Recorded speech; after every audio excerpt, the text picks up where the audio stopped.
Hello, welcome back to another video.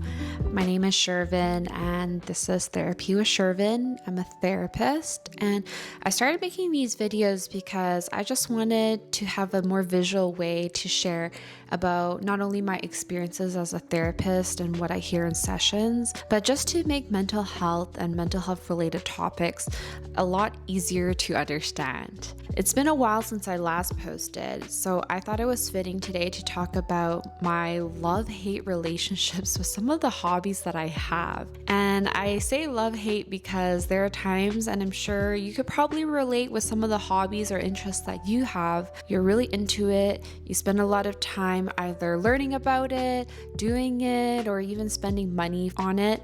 And then after a while, you might not keep up with it, or you have a writer's block or a creativity block, or you're just not as interested. And that's where the hate part comes in. And for me, I had actually another video that was filmed and I did not plug in the mic properly and I just lost all of the audio footage.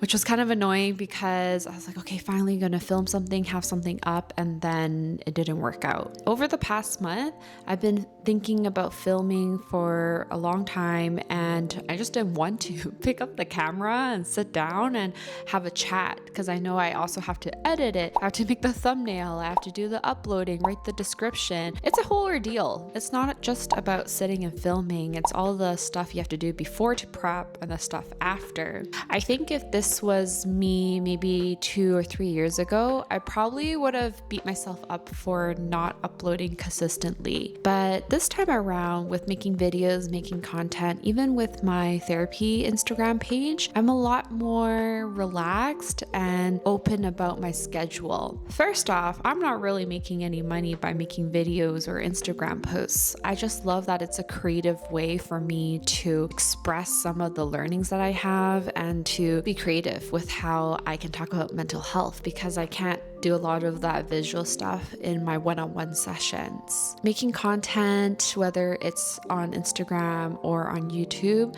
has been a hobby. And I don't want a hobby to be something that feels like a chore at the end of the day. So I've told myself that, you know what, if I don't feel like it, if I don't have the capacity for it, then it's okay. That's where we really have to listen to ourselves and do things that we actually want to do. I actually sprained my ankle really badly and I had to stop running, I had to stop playing volleyball, I was playing ultimate for a little bit and I just had to stop all of that. And it was kind of miserable seeing everyone go outside and have fun. It really sucked to stop doing the things that I wanted to do and being active. That's when I started playing more games again, watching shows that I loved. And sure, an ankle injury doesn't stop me from filming or editing a video or doing other things, but it made me look into, well, what do I need right now? What's enjoyable for me?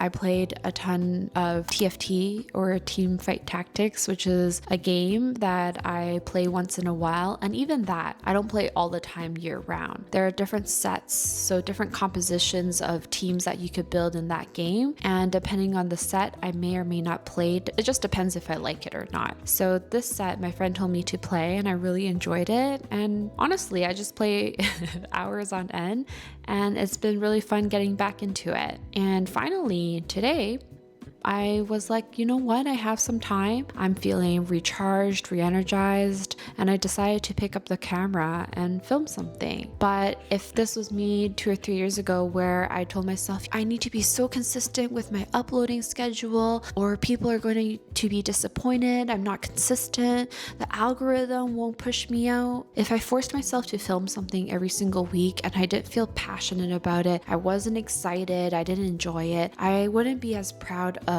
what I was uploading online. I think for me, the quality of the content matters, not just the quantity. My energy level matters. And filming today, I feel a lot more excited and passionate to talk about a topic instead of just feeling like, oh, okay, just pick a topic and talk about it and hopefully it sounds good. So if you've been feeling stuck lately, this is a good chance to evaluate, well, what's actually going on and what do you need? If you are really drained, if you're really burnt out, the last thing you're going to want to do is push yourself to do all these productive things. Maybe it's been a while since you've had potato days. Maybe you just need that time to rest, recharge, play again. Play is really important. It's something that we learn a lot growing up, but we forget to keep doing as we get older because we have adult responsibilities, we have work, we have chores. But in all of that, there's also the play component. It's a way for you to be creative, to let loose, to do things that you enjoy. What I've noticed in sessions lately are clients who are coming and telling me that they just feel bored. They feel like they're going through the motions of life. Maybe they're in school or they go to work and then they come home and they have to rest, they lounge and end up spending several hours just scrolling through their phones, just doom scrolling. Maybe they'll have dinner and then they doom scroll again and it's time to go to bed.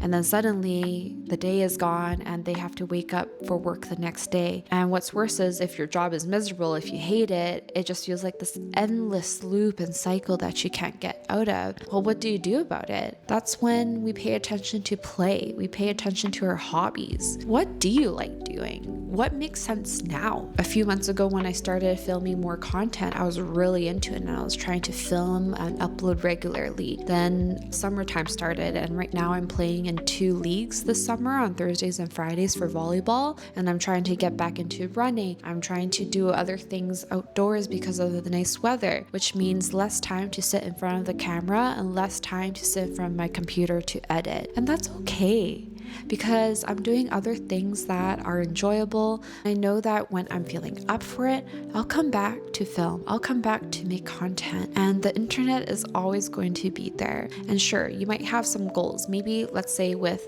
YouTube creation, you have certain subscriber goals or view goals and things like that. So you might be more harder on yourself to meet those goals and you might have more structure. But a hobby or an interest or even goals don't always have to be so strict. It's just making sure you're listening to yourself, you're doing things you actually enjoy, and they will come and go as your interests come and go. And that's why I mentioned that even with filming videos or making content or even playing games or sports or whatever it is, those things come and go. With running, I ran a lot of halves, did a lot of runs, played a lot of ultimate frisbee, and then I stopped after COVID. But I recently got back into it and it's been a new passion that I've reignited. Earlier, I talked about playing video games. There are times where I spend hours playing a game and then I stop for a few months and I come back to it. Maybe I found a different interest. So it's about doing what you want to do. If it's a skill you want to get better at, you could practice that over time, but it's okay to also take breaks and do something else. At the end of the day, as cheesy as it sounds, sometimes I like to really think about YOLO. You only live once. You can be as strict as you want, but who's telling you to do that? Yourself. I think it's much more enjoyable to live a life where you listen to what your needs are, what your interests are, and to do things because you're actually excited to do it and you're actually passionate about it. You don't have to force yourself to do anything you don't want to. I know. If you want to get better at something, if you have goals, then you need to be a bit strict on yourself. And yes, while that's true, you also need to do everything in balance. So for me, I told myself, okay, I need to at least try to film 1 video a month because, well, I pay for this mic, paid for my editing software, and I'm borrowing this camera from a friend. So I want to make good use of it and in my investments. And I think once a month right now, especially in the summertime, is really reasonable. So setting goals that are actually realistic, where you have at least an 80% chance or confidence level of achieving it, is a lot healthier than setting these unrealistic goals where you end up feeling disappointed. I could have said I'll film and upload every single week, but if I'm already playing in 2 volleyball leagues a week, I have work, private practice, I'm trying to run, I have TV shows to watch, I have games to play, I probably won't want to film and edit and spend a lot of time in front of the computer every week doing that, because I do need a break from screens sometimes. So instead, what's more realistic right now is once a month.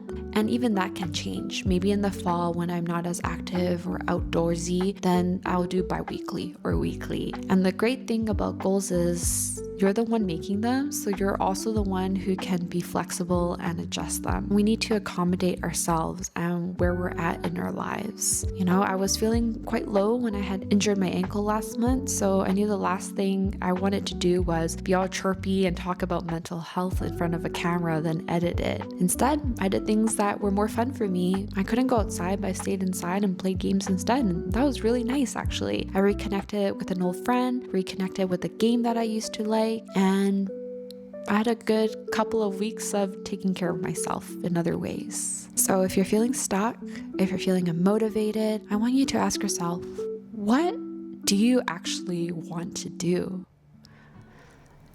I'll leave you with that today. Thanks for joining me, and I'll see you next time. Bye.